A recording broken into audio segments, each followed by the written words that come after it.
Sayyidina Umar telah menanam anaknya hidup-hidup. Assalamualaikum warahmatullahi wabarakatuh. Alhamdulillah, syukur kita kepada Allah kerana pada kali ini kita masih dapat bertemu lagi untuk membincangkan tentang kisah seorang sahabat Nabi yang amat popular yang dikenali sebagai Umar Al-Khattab. Kita sedia maklum, Umar Al-Khattab merupakan seorang khalifah Islam yang amat hebat, yang amat dikenali di kalangan para sahabat dan juga di kalangan musuh-musuh Islam sendiri. Sebagaimana yang kita tahu, sejarah awal sebelum Umar menjadi seorang Muslim, beliau merupakan seorang yang amat kuat menentang Islam. Dan sebelum Umar menjadi Muslim, kita juga dikisahkan tentang kisah berkenaan diri Umar, dan ada beberapa kisah popular tentang Umar. Salah satunya adalah kenaan tentang kisah yang mana Umar telah membunuh anak perempuannya semasa dia masih jahiliah. Dan kisah ini amat popular di kalangan masyarakat Islam terutamanya. Dan hari ini kita akan membincangkan tentang kisah tersebut, yang mana kisah tersebut menjadi satu kisah yang amat popular. Mungkin ada di antara kita yang mengetahuinya, dan mungkin ada yang di antara kita tidak mengetahui kisah sebenar di sebalik apa yang terjadi. Dikisahkan pada suatu hari Sayyidina Umar radhiyallahu anhu telah berjumpa dengan para pemimpin Quraisy untuk membincangkan tentang isu Nabi Muhammad yang ketika itu telah dikatakan membawa ajaran baru, yakni ajaran Islam, dan menentang ajaran para nenek moyang mereka. Ketika mereka sedang berbicara tentang Nabi Muhammad dan ajaran agamanya, lalu para pembesar Quraisy yang tidak bersetuju dengan ajaran Islam yang mana menentang amalan tradisi jahiliah mereka ketika itu, di antara amalan-amalan yang biasa diamalkan, dan di antara amalan tradisi jahiliah pada ketika itu adalah mereka membunuh anak perempuan mereka kerana alasan mereka malu memiliki anak perempuan dan aib kepada mereka. Dikisahkan kenapa Umar telah membunuh anak perempuannya adalah kurang daripada perkataan Abu Lahab, yang mana telah menempelak Umar seraya berkata, "Wahai Umar, janganlah kau sekadar pandai berkata-kata, tunjukkanlah contoh yang baik kepada kami." Lalu Umar bertanya kepada Abu Lahab, "Apa maksud kata-kata kau ini?" Dengan senyuman sinis, Abu Lahab lalu mengatakan kepada Umar, "Wahai Umar, bukankah engkau juga mempunyai anak perempuan? Kenapakah kau tidak menguburkannya? Sedangkan engkau menyokong supaya anak-anak perempuan kami ditanam hidup-hidup. Bukankah ajaran agama kita membenarkan untuk membunuh anak perempuan, sedangkan ajaran Muhammad melarangnya?" Apabila mendengar kata-kata itu, Umar merasa tercabar dan malu kerana mereka telah mengatakan bahawa Umar seorang pengecut dan takut untuk mempertahankan agama nenek moyang mereka. Lalu Umar telah berkata kepada para pembesar Quraisy itu, "Aku akan tanam anak perempuan aku itu pada hari ini juga." Lalu Umar bergegas pulang ke rumahnya, dan setelah tiba di rumahnya, Umar telah berkata kepada isterinya, "Kau ucapkanlah selamat tinggal kepada anak perempuanmu, kerana pada hari ini aku mahu menguburkannya," kata Umar kepada isterinya. Betapa terkejut isterinya apabila mendengar kata-kata Umar itu. Lalu dengan lembut isterinya merayu kepada Umar agar tidak melakukannya, kerana dia amat sayangkan anaknya. "Wahai suamiku, janganlah kau membunuh anak kita, kerana aku amat menyayangi anak ini." Tetapi Umar merupakan seorang yang tegas dan berpegang dengan kata-katanya. Dia tidak menghiraukannya, malah terus mengheret anaknya yang baru pandai berjalan itu pergi ke kawasan yang jauh dari rumahnya.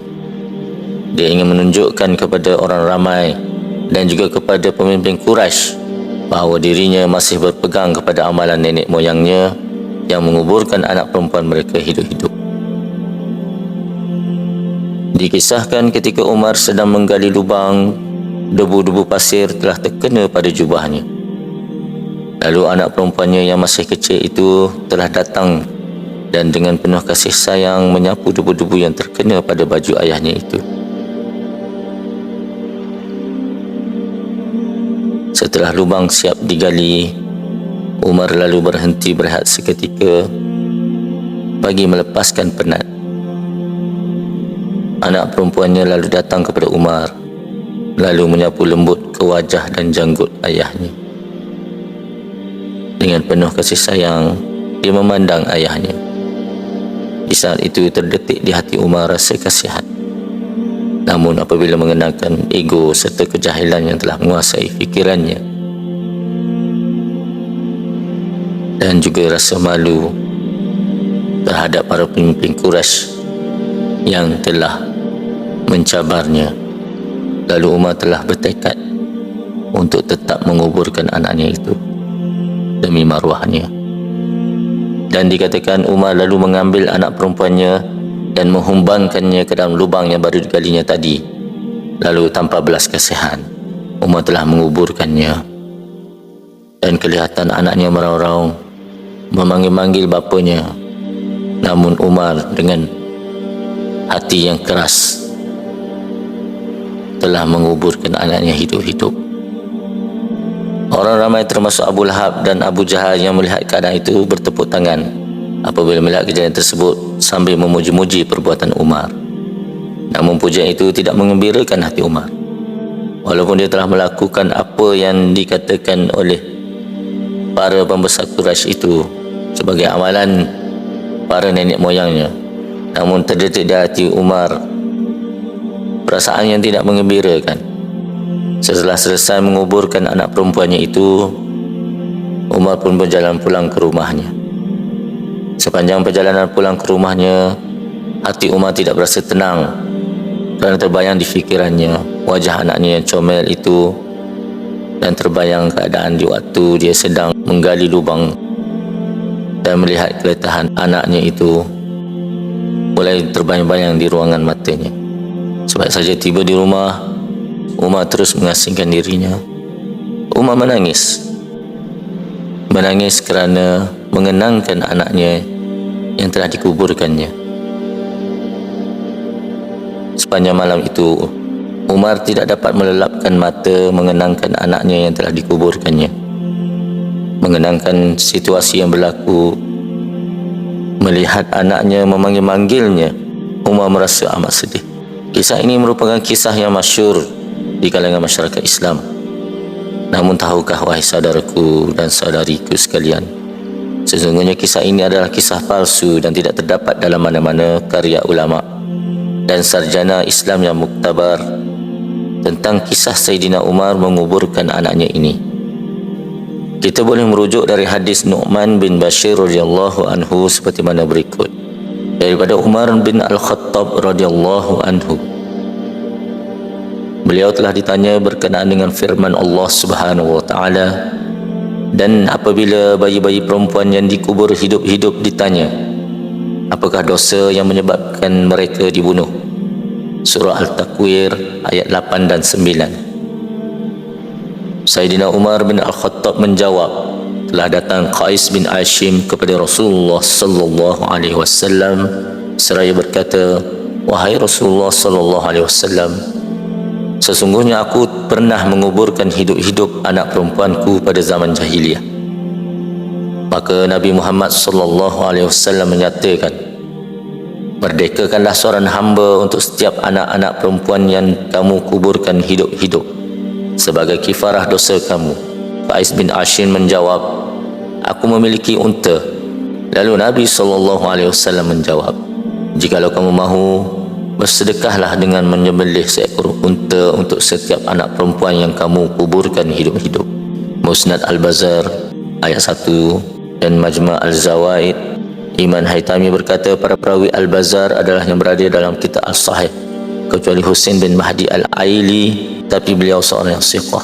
Dengan merujuk kepada kitab-kitab sejarah Saidina Umar yang muktabar dan ditahqiqkan, hadis ini jelas menunjukkan bahawa Saidina Umar telah menjawab persoalan yang dikemukakan berkaitan dengan kifarah menanam anak hidup-hidup tanpa menceritakan akan perbuatannya yang juga telah menanam anak pada zaman jahiliah dahulu. Oleh itu, kisah yang mengatakan bahawa Saidina Umar bin Al-Khattab telah menanam anaknya hidup-hidup adalah palsu dan rekaan oleh musuh-musuh Islam. Kesimpulannya, kisah ini tidak boleh disebarkan, melainkan untuk menyatakan akan kepalsuannya. Maka kita sebagai masyarakat Islam yang menyayangi saudara dan sahabat-sahabat Nabi, haruslah kita sentiasa merujuk pada sumber yang asli lagi benar sebelum kita menceritakan kepada orang lain. Semoga apa yang diceritakan ini dapat mengubah persepsi masyarakat Islam, terutamanya terhadap para sahabat Nabi. Wallahu a'lam.